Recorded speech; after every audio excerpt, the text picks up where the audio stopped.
Hi, folks. Welcome to another episode of Film Study. This is Ken McKusick.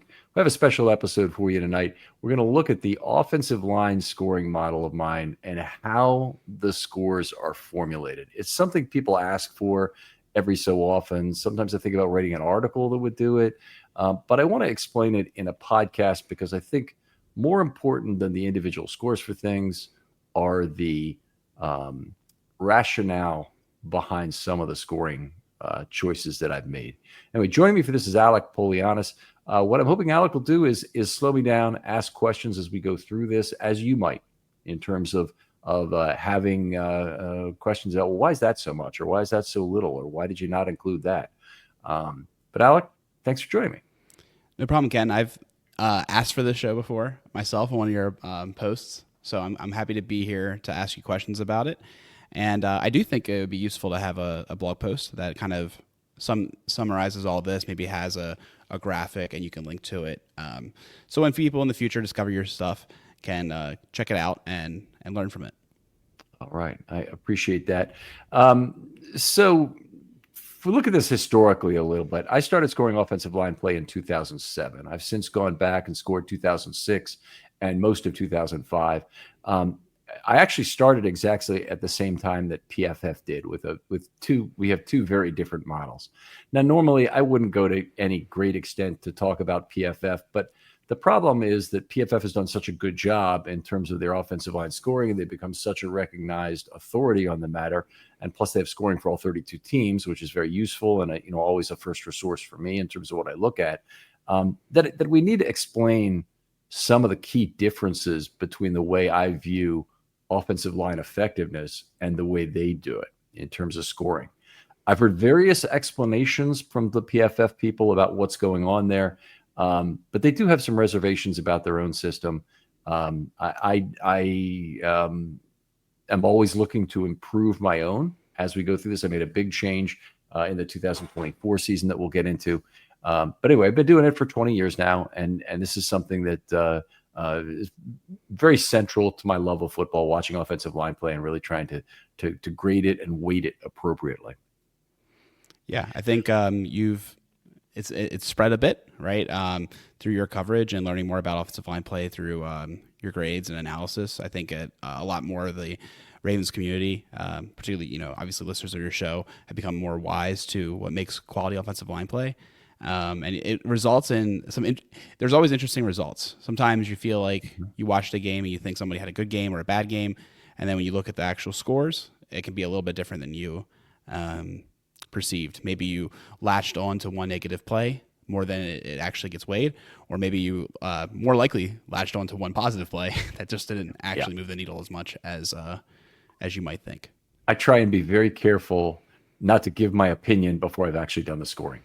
So if I look at a game, I'm already concerned, just being at a game, for example, in terms of how did Stanley or how did so and so look in this game. I'm just not comfortable saying that until I've actually sat down to do it. It's too much of a chance of getting whipsawed in terms of saying it's one way and then having it be the other. Let's see. I think one of the important things to note with PFF, with me, with other people who look at offensive line play, we would all sit down and watch a game together and we would score it. And each of us would have the same direction on almost every single play, meaning, yes, that was a good block, or yes, he did his job there, or no, he didn't do his job on that play. If you're just trying to answer that question, we would have that. The difference is almost 100% in the weightings and just how significant certain negative plays are.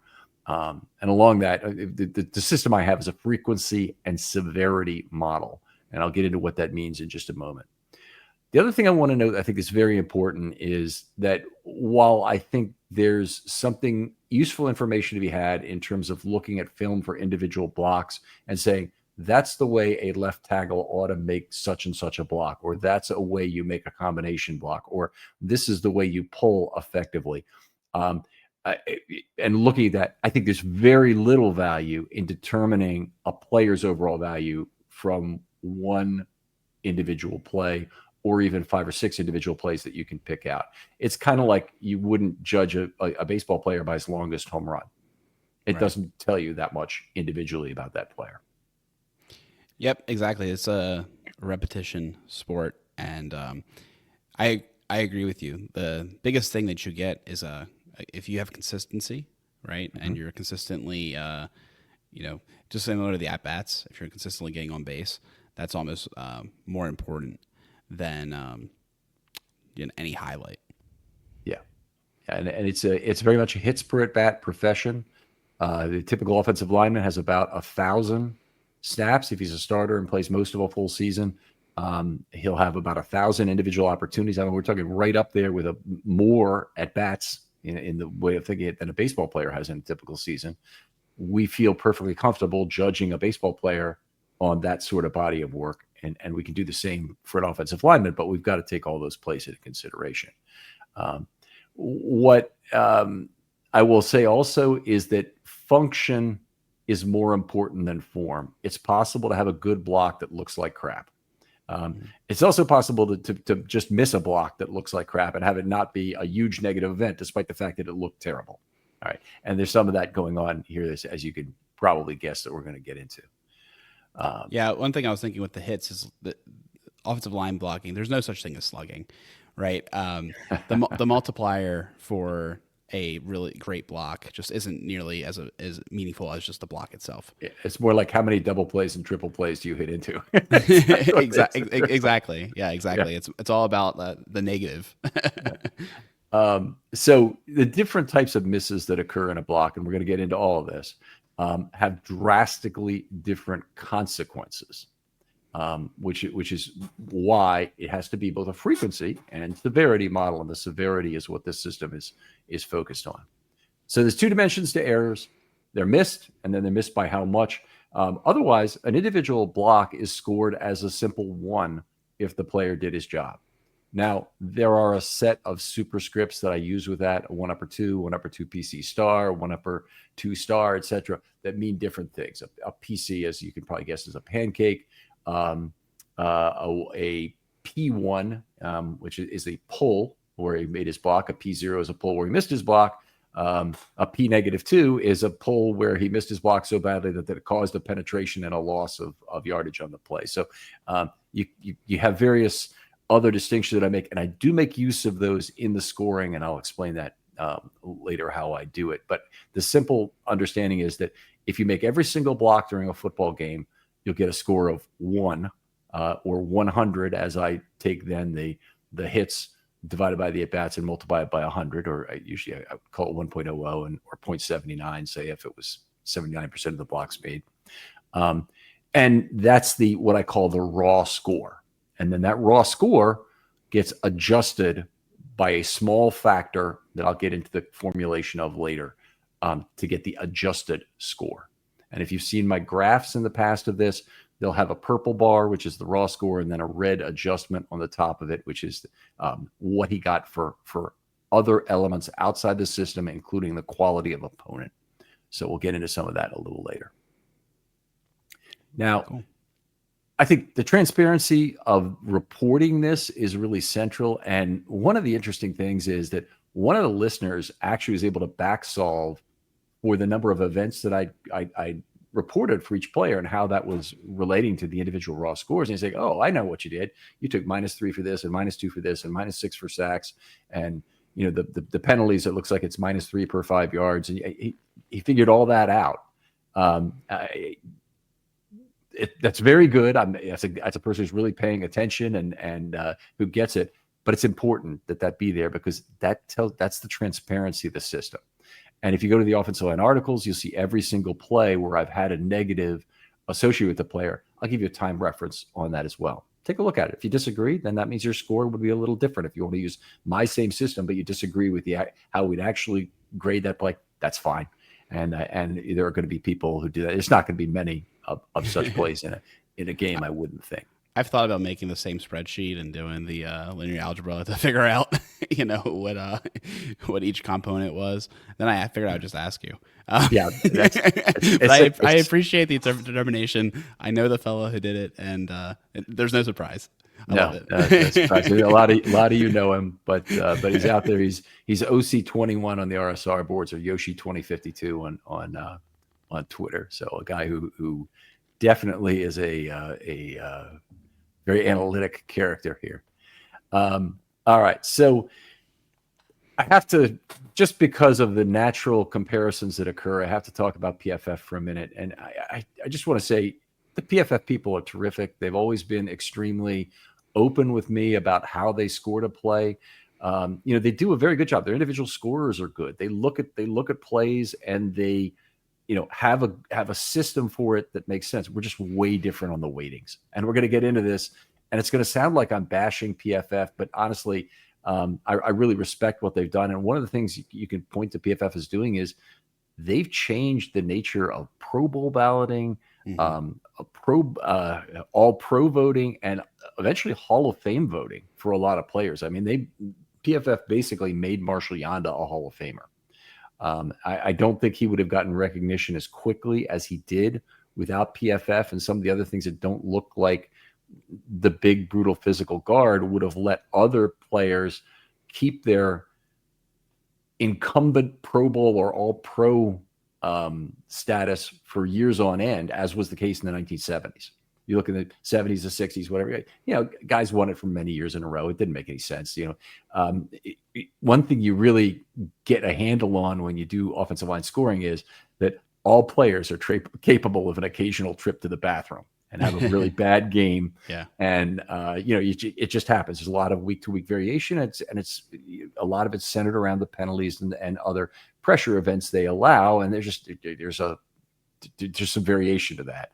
And that's okay. You want to avoid the number of really bad games that you have and have as many good ones as you can, as you would expect. And it's fine.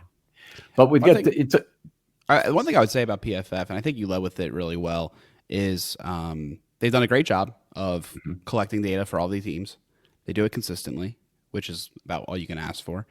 And I would argue that they basically are a flat or raw EQ curve. Like if you use like an audio analogy of you get all the values and it's flat, it's a flat response.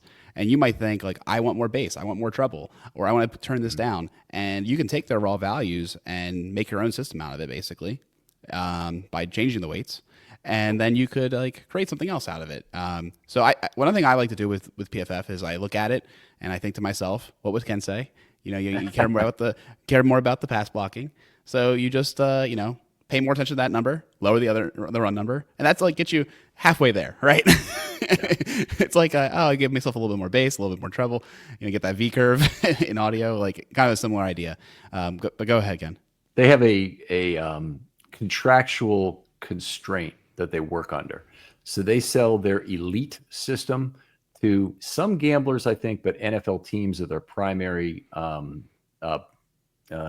customers. Yes. And for that, they get every single play and they get exactly how PFF graded it. And there's been some things I've heard from PFF people that in some ways the NFL itself is driving some of the methodology behind the scoring and saying, I want it to stay that way kind of thing. I don't entirely believe that. I think if PFF said, well, look, we've done the work and they have good analysts there who can say, no, we've looked at this. This doesn't make any sense. We're overweighting run blocking here, and we're not charging enough for penalties. And they have people in-house who already say that. They have people in-house who say, look at the pass blocking, run blocking separately. Don't look at our combined number. Okay. Right there. That's a pretty big, issue thing. And the point I wanted to make about the elite customers is they get every play. And because they get every play, other people can't have that. So they don't give you the same thing where here's all the zeros scored. Here's all the -2s given out for pressures or half pressures which should be -1. They won't give you that, but they will if you just go to them and say, okay, I got these 6 timestamps. How did you grade these plays? They'll tell you that was a deduction. That was a deduction. That was a larger deduction. They'll give you that kind of information back. Gotcha. And a lot of times, by the way, since they use the integer numbers for pressures, quarterback hits, and sacks, they will multiply charge them sometimes, but it's more frequently they don't charge them to anybody. And the most common situation is when one player allows the initial pressure that forces the quarterback out of the pocket, where he's then tackled by someone, say an edge rusher. Usually the tackle doesn't get it because he was disadvantaged by the fact the quarterback had to leave the pocket. and the center doesn't get it, which is, I think, the central flaw in that. I would give the lion's share of the credit for that sack to the center if they get the pocket flushed initially. That initial pressure is the biggest point of charge that needs to be made. All right. Okay, so let's continue on. So anyway, PFF uses debits and credits, by the way, so they're centering their score around 0. If PFF had a great system originally where you could see more of this, and it eliminated a lot of questions that now occur, where a player has one really bad game, and that can really ruin like half a season for him. And now it can still happen, and you wonder, well, you just had one bad game. Why is this half season score so bad here? And the reason is because there's an underlying score there that's based on a +2 to -2 system. I think it might actually now be a +2 to -1 system that they have. And that set of scores is supposed to center to 0. To the extent it doesn't, they can normalize that against others at the position. But it doesn't. It leads you to a score that oscillates around 0 for the typical player in the league, or it's supposed to. I'd say that such systems, I have a general problem with, coming from an actuarial background, is that they tend to pyramid errors. So if you have offsetting events that have a plus score and a minus score, if you have the weightings at all wrong, you're in a lot of trouble. So one of the things they have, I know, is a holding penalty is -1, and you can make 2 slightly above average blocks and get a +0.5 on either of them, or one really good block and get +1. And either one of those is not going to offset a holding penalty in terms of the EPA exchange of the play. I can guarantee you that. So they have some pyramiding of errors that occurs underneath what they're doing. Sounds right. Yeah, that's one of my biggest gripes about that too. It's interesting though you bring it up that way. I never heard it called pyramiding, but it's a good term for it. I'll venture out because there's an actuary, great deal of respect for him, worked with him for many years, and he was always brought in as a devil's advocate guy on various things we were studying. Okay, and oftentimes to poke holes in terms of a model or a theory you had. And he could come up with some really extreme situations to say, well, that doesn't really cover this extreme situation. Steve Kosman is the guy's name. There's going to be actuaries out there listening to the show who will know who he is. But he had certainly that reputation, and very was effective with it in his career.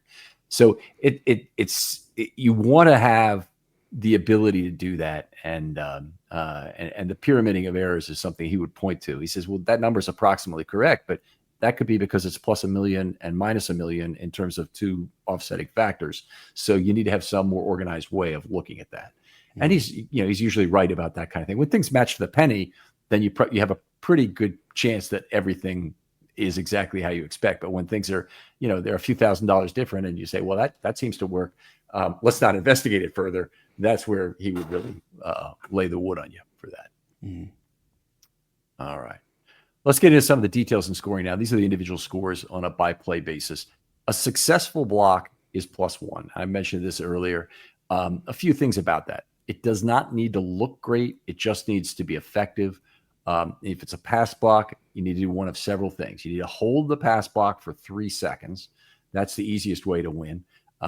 You can just patrol an area if there is a bubble over your position. So oftentimes there is a guard bubble. I like that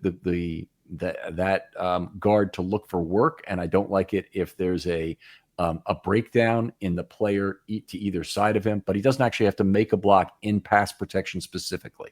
So as long as he's patrolling an area, moves and forms the pocket normally, and is ready to help, all that's fine, even if he doesn't, and he'll get a 1 on the play.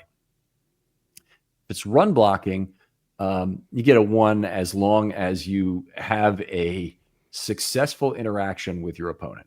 All right. And it doesn't have to be you move him. It just has to be you held him off. So usually tie is a win for the offense. The defense is actually the one that needs to create variance, needs to get off their blocks. And when they don't, the offense has usually got what they want. In combination blocks, you want a little bit more than that when you've got a double team at the line of scrimmage and somebody climbing. But generally speaking, a 1 is just holding your own against a defensive player at some point along the play. That can be in level 2. It can be on a pull in the backfield. It could be way downfield by a left tackle on the backside of a run play who didn't have anybody to block the line of scrimmage, but hustles all the way downfield and goes and hits a corner or a safety. Those are the kind of blocks often I'll talk about with Ronnie Stanley that turn 10-yard runs into 30-yard runs. And they're his ability to do that. He had it more in the past, obviously, before the injuries, but his ability to do that is a great offset to what otherwise pile up as some missed blocks for offensive tackles in my system. So I just wanted to mention that one specifically. Okay. Now, you can miss blocks in several different ways, and I'll go through some of the obvious ones here, but you can, there are 2 broad categories, and you'll see this in my offensive line article every week. You'll see he missed 7 blocks, and 3 of them were losses at the line of scrimmage. Okay, losses at the line of scrimmage are the more serious missed blocks. They don't carry any additional negative score under all circumstances, but occasionally they do.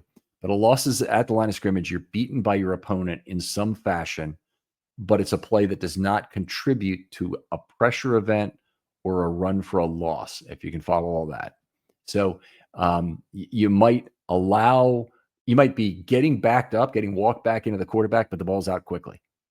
You might be getting walked back into the quarterback, but Lamar Jackson runs for 25 yards. In that case, that's noted as a 0R, which carries an extra negative in a subjective adjustment that I would make. But for that play, it's still just a 0 on the play. You can go to level 2 and miss your block. That's L2NB on my score sheet. L2, level 2, no block. You can whiff in L2. That's noted separately, but it's no different in terms of the value. You can PNB, pull no block. Oftentimes that's a matter of decisiveness along with L2NB, that someone can't figure out who to block as much as they move and there's no one to block. So that you can get. Important distinction here is that the Ravens run a lot of counter plays. The backside player, the back end of a counter play, that player is much less likely to have a player to block. So if he gets through and is not able to make a block, but there's no one available to block, he gets a P1C, which is a courtesy point for a 1 for being the trailer on that. So it's a very specialized case where you get a 1 instead of a 0 on that case. You can be beaten and too slow on a pull. You can make no block on the backside as a tackle. Most frequently it's as a tackle. It actually could be any position, but most frequently it's as a tackle, that you're on the backside of a run play. There's no one to block, and you really have to hustle to make a block in level 2 or level 3. And some tackles aren't fast enough to do it, and others don't have the effort to do it. If you're McKinney, you probably don't make the effort, and you probably aren't fast enough anyway. Right. Yeah, I think that's and also sometimes those blocks just don't matter as much, right? It can be less consequential. So that's something else to consider, is that even if they land a block, doesn't necessarily mean, it is as beneficial as some other equally weighted 1 block.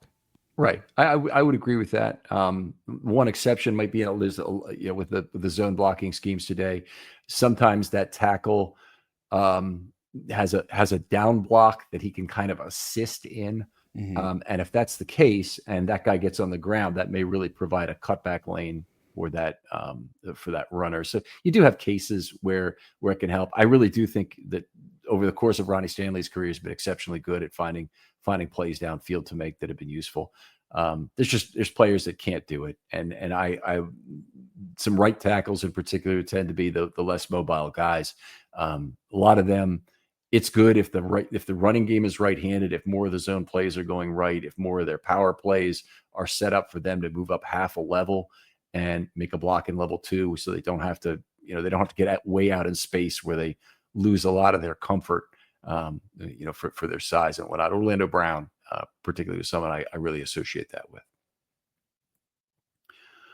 Okay, so we got into that. Tackles suffer some misplays on the backside one. That, by the way, that's accounted for in the relative grades by position. So I'll get into that a little later. But the tackle scale is more lenient because, in part of that, also in part because they give up more pass blocking events because they're in space so often.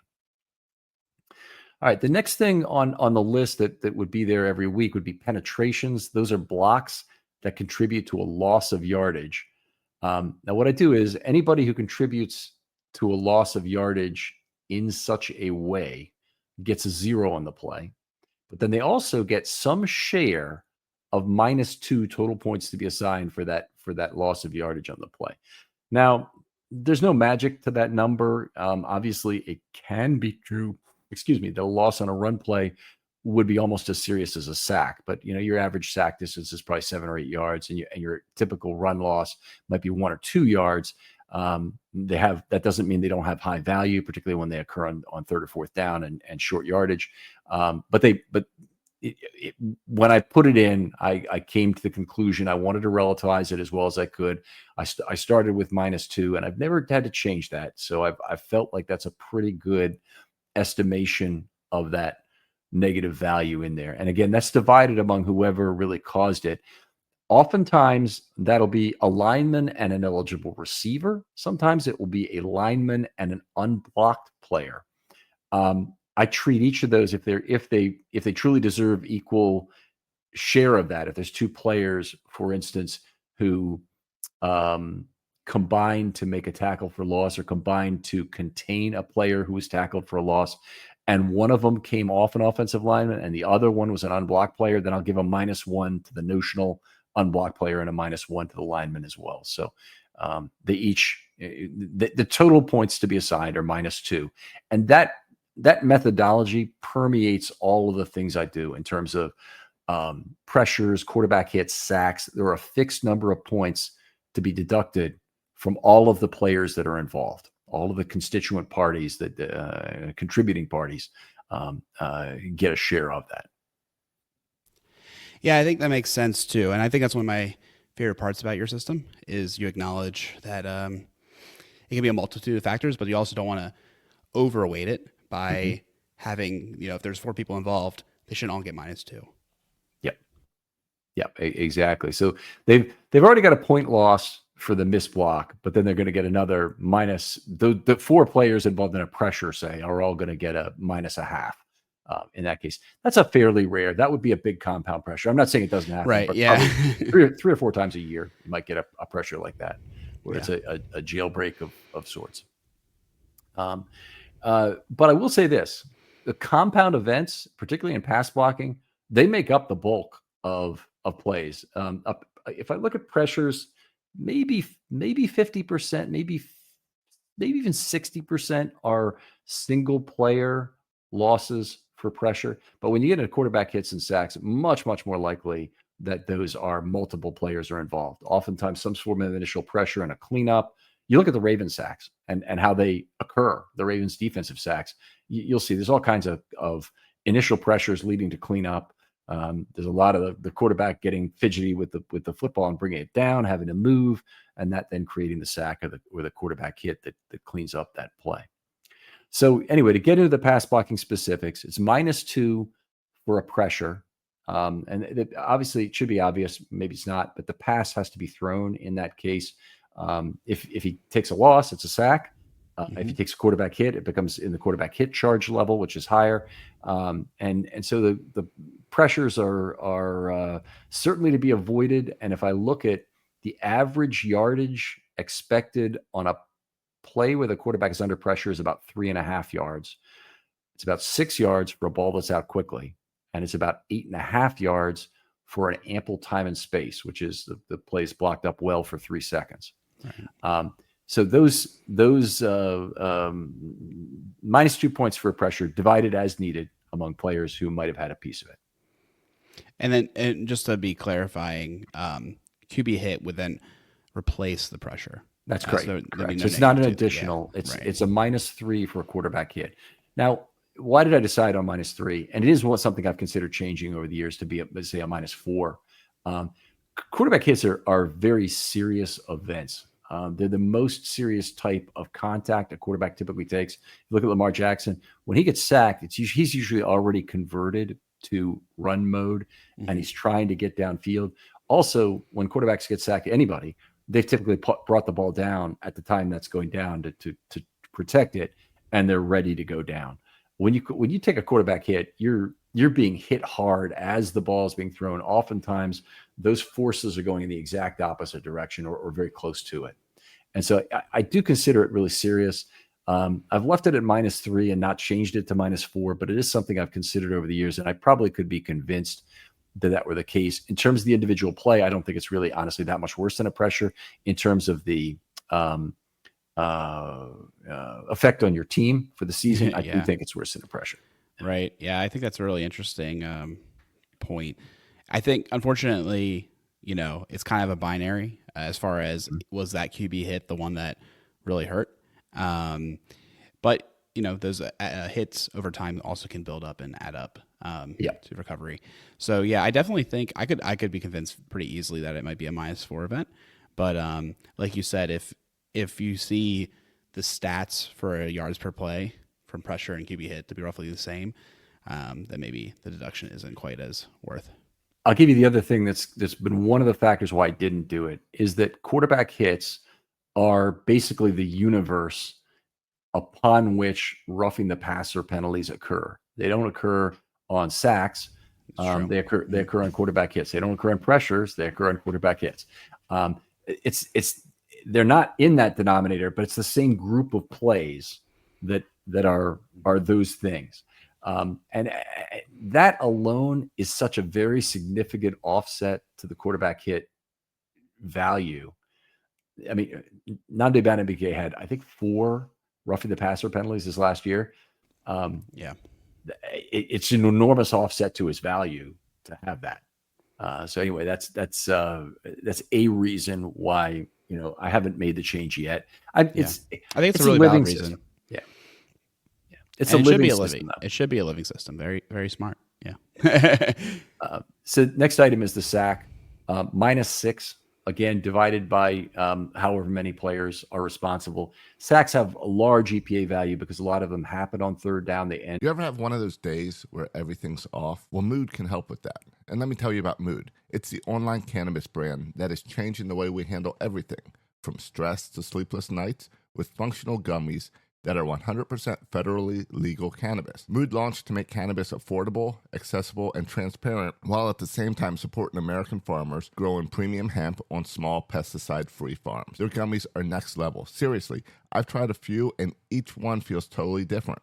The Sleepy Time gummies, out like a light, immediately asleep. The Epic Euphoria, it's perfect when you just need a reset to feel good again. What makes them unique? Mood combines THC with herbs and adaptogens, so you get real targeted effects. You're not going to find this in your typical dispensary. And here's the best part. Mood ships discreetly to most states, offers a 100-day satisfaction guarantee, and right now you get 20% off your first order with the promo code RAVEN. Just head to mood.com. Find your perfect gummy and use the code RAVENS at checkout to save 20%. Drives right there. So it's more than just the fact that you lost yardage on the play. It's the fact that you ended a opportunity and they were forced to punt the football. So I'm not sure in terms of EPA, you might get more or less than the relative size of that sack. And I'd be interested to actually study that and look at it.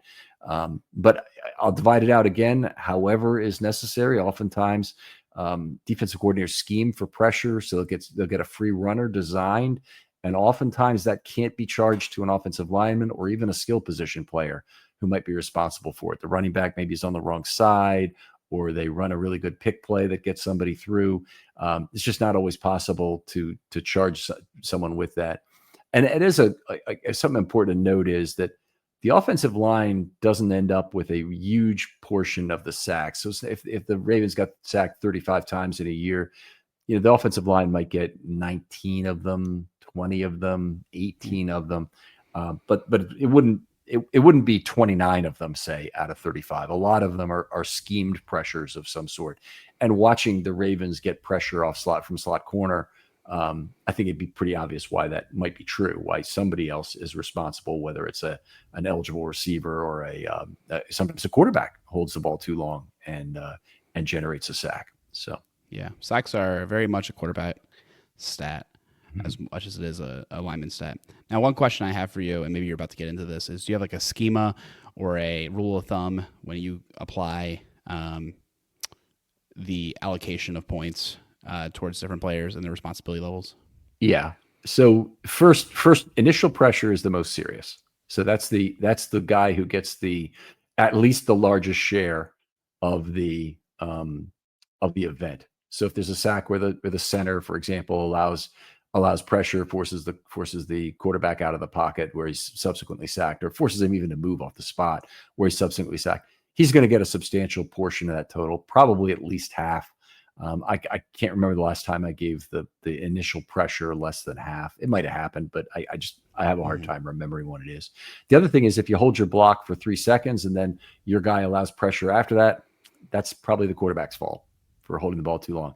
And it's not even necessarily the quarterback's fault. It's the quarterback's decision. So Lamar Jackson, it's often the right decision. But, some of the best Lamar plays from this last year were pressures that were the fault of no lineman. Where he rolled out to the right against Cincinnati, threw the ball to Likely in the end zone. That was all on him, that pressure. But I think that's true. We wouldn't have wanted it any other way. And Lamar's ability to extend plays like that makes his situation very different. And it's a special way that he can beat his own opportunity set in terms of a pressure allowed. Very cool. All right. So all of those events, of course, I want to reiterate this. I did say it earlier. All those events would start with the player getting a 0. So remember, they're trying to get a 1 on the play. So all the players who are involved in the event somehow are going to start with a 0, and then they're going to get a negative total. So if you look at that, the pressure is really like a -3 from their maximum score. The quarterback hit is a -4 if they're solely responsible. A sack is a -7 if solely responsible. So just a way to think about it is, so all of the players who got some share of it are starting with a 0. So they're not getting off the hook with less by a whole lot if they don't get a full pressure. What else I got to say? Okay. I do have to make the comparison to PFF here. And again, I don't want to beat on them too much, but a key element of the system is this division, infinitely divisible, by the way, pressure events. So if I think it was 25%, 75%, I do it that way. If it's a third, I do it that way. If it's a third and 2/3, I do it that way. But that's why you come up with weird things like he had 1 and 5/6 pressures allowed in a game, or 1 and 5/6 sack. Oftentimes, you look at the sack column on my summary spreadsheet and you'll see, well, he had a third in this game and a half in this game and 1.33 in another game. And people say, well, that's stupid. Why do you do that? PFF gives me all these 1s and 0s. I'm working with a finer set of tools. That's all I can say. You got a floating point chip. It's really impressive. Sometimes old computers didn't have floating point chips, but we got them now, and Ken's using them. I appreciate that. Okay, so one of the problems also is that the PFF goes with integer numbers. The rationale they've given me over the years has not changed much. It is what it is. I'll let you determine if you think it's defensive or not. But very common, I'll get the exact retort. If both offensive tackles get beaten by their respective edges and they meet at the quarterback, who should be charged with that sack? And PFF's thing is give a sack to both of them. Okay. And I think that's fine in that particular case. But the problem is that by experience, I can tell you such events are perhaps 2 to 5% of quarterback hits and sacks. Most are compound events where one guy moves the quarterback off the spot, he gets nervous, moves around with the football, and then all of a sudden gets caught by somebody else. It's the nature of the things. And to pretend like the example you give is the really dominant example, it's not. I don't think it's very honest, in terms of talking about how it is. Now, the effect of that, and that's fine that PFF has it, because PFF, by the way, underneath is still giving a good grade on their +2 to -2 grade, or +2 to -1 grade is still going to be in the right direction. It's going to point to the finger at the right player who gave up that initial pressure. He may get the highest negative score, but they won't give him the integer sack if somebody else made the sack. Linderbaum allows a pressure up the middle, quarterback moves to the right, somebody else makes the sack. Linderbaum does not get that sack on his chart. And it leads to ridiculous statements about the integer sack totals, particularly for interior offensive line players, is they haven't given one up in X number of years. And I can look at my chart. Okay, here's the 11 plays. What do you think about these? Kind of things. And, they all had fractional or even complete sacks in some of those elements. So that comes up, and I think that PFF and I we do it differently in terms of the weightings, but also the integer basis it's not needed. I mean, if you saw it was 24.2 in that column, we can accept 5.2 or 5.1 in a WAR column. We can accept 279 as a batting average. Why can't we accept 24.3? Or sorry, that's a bad number. Why can't we accept 4.3 as a sacks allowed total for a lineman for a whole year? Right, that makes sense to me. All right. Enough said. And in my case, you can match back to pressures and quarterback hits. You can't match back to sacks exactly. And there's one particular instance where I allow a sack to be charged when it's not a sack in the game. And that is when a bad snap results in an aborted play for a loss. So it'll happen from time to time that somebody will snap the ball way high and wide. Obviously, the nightmare in the playoff game at Buffalo a few years ago had a couple of bad snaps, including the one that knocked Lamar out of the game. That would have gone down as a sack I believe it was a sack and not just a quarterback hit, but Lamar was hurt anyway on that play. And it would have been, the event would have gone. Another big one was against the Rams a few years ago. The Ravens gave up a safety. Tyler Linderbaum snapped the ball way out of play. Lamar Jackson had to go back, and a lot of people remember he kicked it out of the back of the end zone for a safety. That play would have been a -6 for Linderbaum in that case as well. So that's it for the scoring individual plays. There is one I missed, by the way, earlier. It has to do with pressures. One other way you can allow a pressure is if you allow your opponent to elevate and they knock down a football. So if you're at the line of scrimmage, this is it's somewhat controversial, and by the way, they don't happen that often. So you can point to those plays and say, well, I disagree with Ken's score. In that case, you're perfectly fine in doing so and saying, well, if that were such an adjustment. My usual response to that is, if you change that and you gave him a block on that, it would change him by 3 points, and that'd be a 0.05 difference for the game, and half a grade level it could be for something like that. But I've always felt that it's very much within the offensive lineman's purview to stay engaged with the player he's with. People have told me, about punching him in the stomach and teaching that defensive lineman not to raise his arms, that he doesn't want to, but also just as a matter of grip strength a lot of times. So you keep your hands on the guy's uniform, and usually you're in a position to keep him from jumping at least. All right. Okay. End of the line here we come to is the subjective adjustments. This is the last thing I have. Now, I'd gotten questions for a lot of years about, well, how does a person how do they ever recover from a holding penalty in a game? Oh, I don't think I talked about penalties yet, did I? We'll go back for a moment. Not yet. Penalties, really important. Okay, absolutely central to an offensive lineman's scores. So penalties are -2 per 5 yards, with an additional -1 if the play is declinable. That declinability, that option to decline, is of tremendous value to the defense. So let's go through some penalties here. If you have a false start, it's 5 yards, so it's -2 points. It's not declinable, so it's only -2 points. Illegal formation, by comparison, says, well, it's a pre-snap penalty. Why would it be any different from a false start? Well, the central reason is because it's declinable. It's a worse foul because the defense can see the result of the play and say, yeah, we like that -2 yard play, or we like that interception better, or we like the fact that you didn't make it on third down.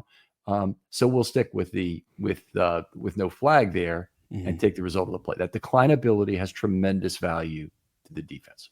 I think one way you can think about that, if you want to flip it, is the gambling nature that an offense might take if the defense is offside. Yes. Right. The play is continued. They can just chuck it deep and see what happens. What's the first thing the announcer says in that situation? Free play. Free play. Exactly. So it's the exact same thing in the other direction. And you might get more gambling from the defensive backs. You might get a more aggressive, maybe a spy will just run after the quarterback, things of that nature. Because the play is a free play for the defense as well. Yeah, they've got to identify it as happening, right? And it can be a little bit difficult, but if they can truly identify illegal formation, they see the flag go up on the sideline, and they recognize that is what it is. Takes a very smart player, but Kyle Hamilton would be both positioned properly at slot corner and probably have the brains to figure it out right at the start and do something along the lines of what you're saying, that he could try and make a big play out of something like that. All right. So looking at some other penalties, illegally downfield penalties, huge penalty for the Ravens. It's only a 5-yard penalty, but it's also a -3, and you can get some big declinations out of that, and also some big acceptances. You get a big play that happens, but you can also get a decline penalty. Either way, it's very serious. Offensive holding is -5. Now, this part of the system is another part that's been living. I had a reduction in the cost of penalties they made in 24 to reduce it to -2 per 5 yards plus this additional 1 point from a strict -3 per 5 yards. So I corrected something I think was in error for years. I'd been thinking about changing it for a long time, then I finally did. But it's again, elements of the living system. You got to just be ready to make changes to it when the time comes. Personal fouls are -7 if they're declinable, -6 if they can't be declined. So if they're after the play, even if they're 15 yards, then it's just -6.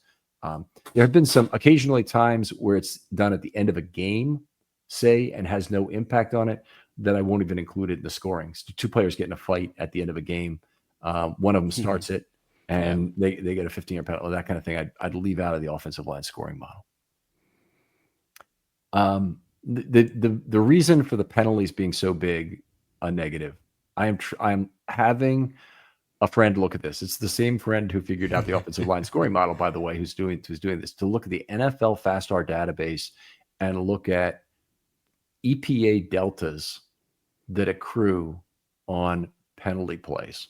So you'd have your standard run play might be a very small positive EPA per play, which is one of the reasons why I don't have big negatives for run plays, is that you don't exchange a lot of value on those plays.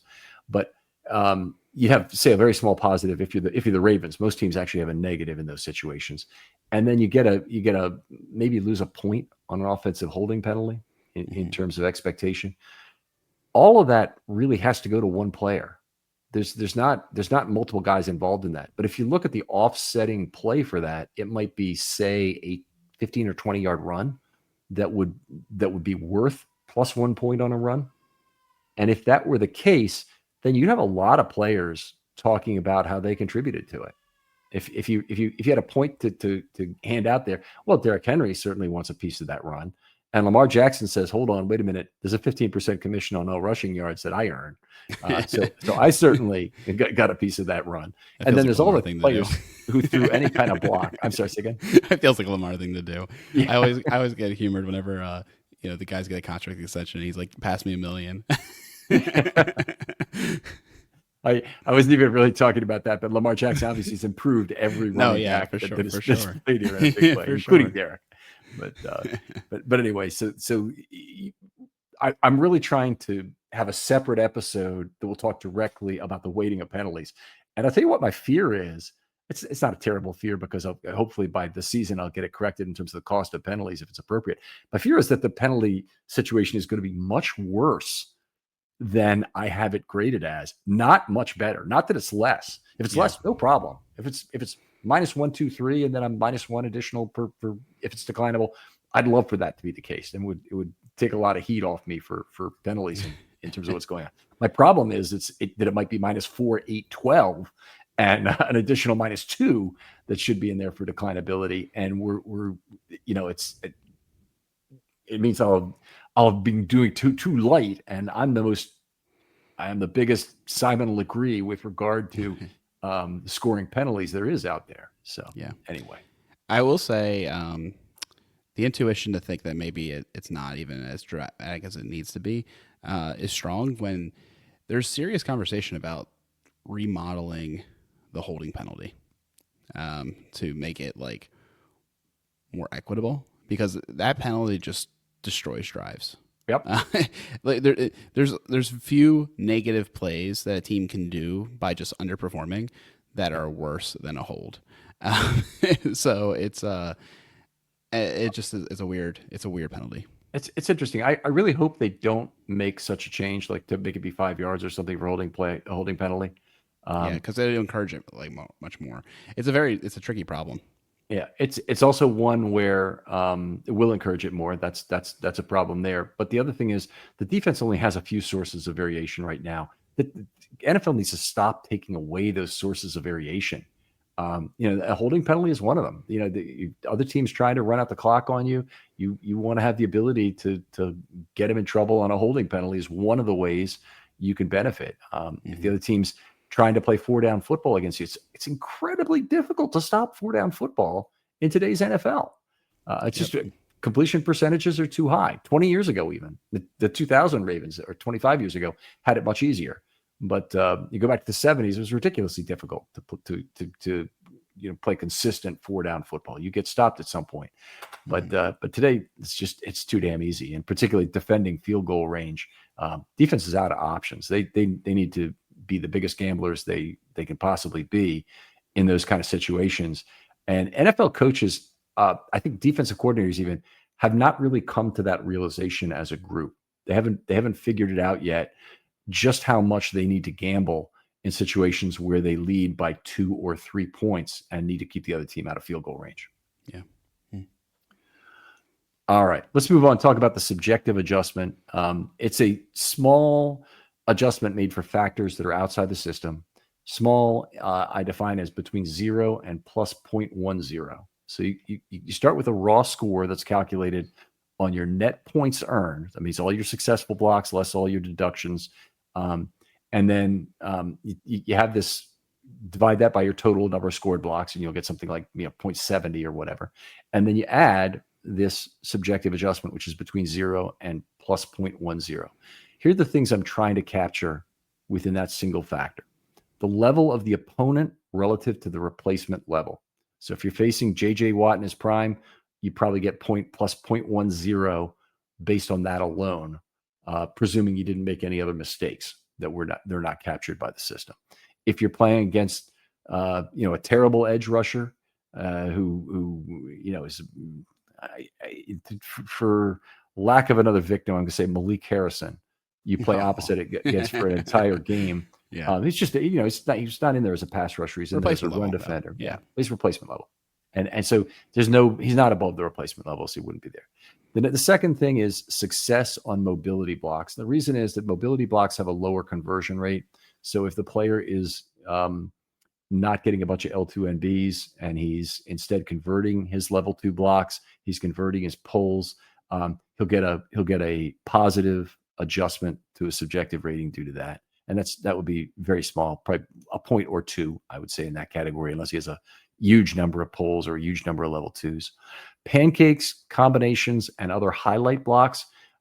There's a number of ways you can get a highlight block, but the biggest one is combinations. The second one is pancakes, and other highlight blocks are oftentimes you're blocking 2 different players, or you're doing something else that's special. You have a great pickup block on someone. You block your own guy initially. But combination blocks are really the most common of that group. If you have 1, normally I won't make any adjustment. If you have 2 or 3 or 4, then you'll start to get an adjustment. If you 5 5 highlight blocks in a game is about as many as you'd ever see in a season for an individual lineman, or probably there would only be a couple of games like that on an entire team in one season. So that gives you an idea of what I'm working with. Still, I won't allow it to go outside the range of 0 to plus 0.1, even if you had 8, say. Then there's pressure events that are negated by positive quarterback runs. So those are deducted effectively as half a pressure, but I put it in the subjective adjustment. Doesn't count as a pressure on the play, doesn't count as a pressure for the opportunity set. but it does count as a half a pressure against the player in terms of how I figure it into the subjective adjustment there. So Lamar Jackson creates a fair number of 0 Rs or zero Rs during a year. And oftentimes in some games, there'll be 4 or 5 or 6 in one game, but I'd say on a typical game, he has 1 to 2 would be pretty typical. All right. And then there's events the system does not capture otherwise, but our offensive lineman responsibilities gone afoul. One is recovered or gone well. Recovered fumbles would be a positive in this category, and bad snaps would be a negative in this category. So sometimes a snap will be bad and the quarterback will just not be able to make the right handoff, but maybe still goes for 1.5 yards or 2 or even 0 yards. That play would go as a 0 to the center. A negative subjective adjustment to the center, I should say. What else can I say about that? There are other things in the course of a whole season where I come up with a reason why I need to adjust somebody subjectively. When I do it, I'll always note it in the article itself, so you can get a reason why I did it. Hopefully it makes sense. And if it doesn't, adjust that thing back out of there for your own personal scorekeeping. Right. Like when I took out Stanley's penalties in that first game because I was just like, it was unfair. That's I think that's a very reasonable thing to do. And within the article, I put it in there and I say exactly how much those penalties cost. But that crusade was ridiculous. Yeah. So anyway, what you then have is a final score that might look like something like 0.78 or whatever it looks like for an individual lineman. But I then want to talk about at each position group. For each position group, there's a different minimum for each grading level. So I'll go through these fairly quickly. Tackle is the most difficult position to play. You miss some backside run blocks, you have a higher miss block rate. Those things are relatively small in terms of the importance. The big thing is that you get charged with more pressure events being in the wide open spaces. And that's why your tackle's got to be good. That's why those guys make the big money.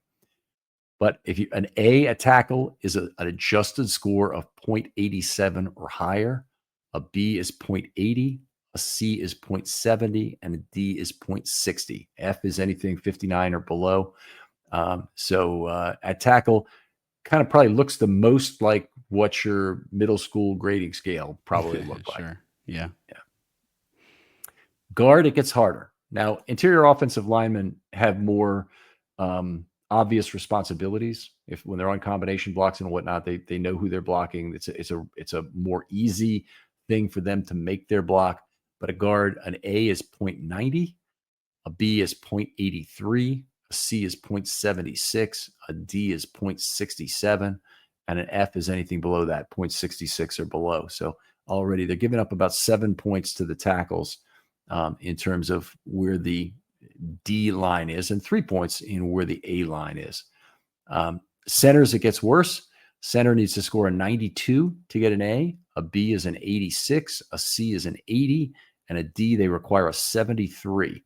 F is anything 72 or below. So centers have the most obvious set of responsibilities in terms of things they do. Occasionally they have to pick up stunts and they have to do things that require effort and can create pressures and whatnot. But in terms of just how that scoring has looked to me over the years, centers have always had a easier time of it. I think I did make more lenient the center scale at some point in the last 3 years or so. That might have been 5 years now. It might have been a while. But the guy who ruined it for all centers that followed him was Matt Burke. The guy was incredibly consistent at making his blocks. And the guys after him have just not been as good. I've gone back. I've watched Matt Flynn play. He wasn't very good. Okay, to be fair, is Matt Flynn at the end of his career? Right. Okay, and so he was a Raven for about 10 years in there, but he at the end of his career, his footwork was terrible. He was messing up pulls. Yeah. He and who was the guy? Bowler with the trips. Yeah, but he would trip up Bowler. But I'm thinking of the Kedrick Vincent. Kedrick Vincent, is that the right name? That sounds like a name. I can't remember. Yeah. There's one play where they both stepped on Bowler's feet on each of his feet were stepped on the same play. It was just a comedy of errors. But Coach D really solidified the Ravens' footwork in a way. And if you watched him coach, you could see a lot of the reasons why that was true. So anyway, I've been meaning to do this for a long time. Create just something that talks through elements of this grading system. Is there anything else that comes to mind, Alec, as we're at the end of this that maybe I didn't explain very well or completely? No, I think it was really thorough. I think the big thing to take away is that the subjective grade can only improve their raw score. Mm-hmm. So I think that's worth pointing out, so that there will be no worse than their raw score at the end of the day. Because while there is there's subjectivity throughout the whole process of like how you're weighing it, how you're grading it, and then also how you do these final adjustments. You can at least take some solace that that adjustment can only improve things. You can't be like, well, I thought he was supposed to play better today, and muddy the results that way, which I think we can frequently do when we talk about maybe skill position players. You're like, oh, I thought we were going to have a better running game because they have a light front, and we thought that we'd be able to take one on them, but that's not really in the system. Right. All right, and one of the things that's often pointed out is that run blocking and pass blocking are weighted very differently between systems. But I'm a staunch believer that you can't really be a good offensive lineman without being a good pass blocker. But if you're going to choose and be average at one and good at the other, you really, really, really want to be a good pass blocker. It's far more important in terms of the game of football, in terms of where all the EPA is exchanged, where the drives are decided, all the leverage, third downs, everything you're talking about is more important to be a good pass blocker. It's just that simple. And one of the things that's happened in PFF's work is they have a really heavy weighting for interior alignment, and it's more so at center, which causes players who aren't great pass blockers to outshine their actual ability. So we've seen certainly some of that occur. It'd be really hard to do, but similar to how you have the weights of pressure and then QB hit and then sack, Mm-hmm. the miss block and its importance to the play, and like how that varies EPA would also be another interesting study to do, but it's really hard to do because where's the block, where was the running back supposed to go? You don't know all those answers. Right. There's a lot of missing information there. It's true. That's not a reason. What you just said is not a reason not to try and grade it. Okay. If I don't know 100% about what the play call was, but B, about what the running back's job is in terms of choosing his lane. He may have a lot of freedom in it. He may have limited freedom in terms of what he's supposed to do. How those blocks get set up for the lineman can often be unwound by a bad RB choice where he goes to the wrong side of a block. I'm not going to get into that. I mean, first of all, the people who say it, they want to throw their arms up in the air and make watching the film on a subjective basis be what the thing is all about. I don't have a lot of respect for that. Oftentimes the other thing is players do it, ex-players do it as a means to be exclusionary about who's able to analyze something. Okay, right. First of all, take that attitude with me. You're not going to win. Okay, I'm going to consider you a buffoon probably for that. But there are a lot of ex-players who say, "Look, I'm in a limited fraternity of people who can actually understand what's going on that field. I've been there, damn it." And you can't possibly understand. Well, there's plenty of things that we don't know what's going on a play, and there's an awful lot of clues, in particular from doing 20 years of offensive line scoring, that you can pick up on in terms of what was supposed to be happening on the play and what, right, as opposed to what actually did happen. Yeah. Mm-hmm. All right, Alec, really appreciate you joining me on this. And other folks, I'd love to hear from you in terms of comments on the system. And if you're like Alec and you really, really, really want to see a written copy of this, I probably owe it to folks. I've got it written up in kind of my notes here. I should reformulate it into an article, but I'd love to hear from you. If you listen to this thing and you say, "Wow, yeah, I really would like to know the exact amounts of this and exactly how you're doing it to a greater degree," and I can do an article on it as well. But Alec, thanks for joining me. Tell folks where they can talk football with you online. Sure. I've started blogging again. So Pulianas.com. I haven't blogged about football yet, but I will, I think. and you can leave a comment there, I believe. And then you can also just reach out to me on various social media platforms. And you still have a Discord channel that you guys? Yeah, we're always hanging out in the defunct One Winning Pod Discord. The Discord lived on, so you can reach out to me there, or you can just reach out to me on the in DMs there. But yeah, I've been making appearances on other shows. I've been in your show. My friend Derek's doing a show called Derek Likes Sports, which I thought was really fun. We talked about the worst parts and best parts of fandom and other things. So I'm still around doing some stuff. All right. Well, glad to hear that, Alec, and always appreciate all the contributions you make to this show. It's always good to have just a good thinker that I can call in and talk about topics like this that deserve some debate. In a lot of cases, I'm treating you like that actuary that I mentioned who's coming as a devil's advocate in this show. But anyway, other folks out there, hit us up, DMs if you want to be on a short. We're running out of time for that, but I'd love to still do a few as this training camp wears on. Going to be quite a grind, by the way, in training camp. Please look for the notes. You want to do something nice for a channel, a 5-star 50-word review would be wonderful. If you've got the time to do that on your favorite podcast platform. Otherwise, thanks very much for the listens, and we'll talk to you next time on Film Study.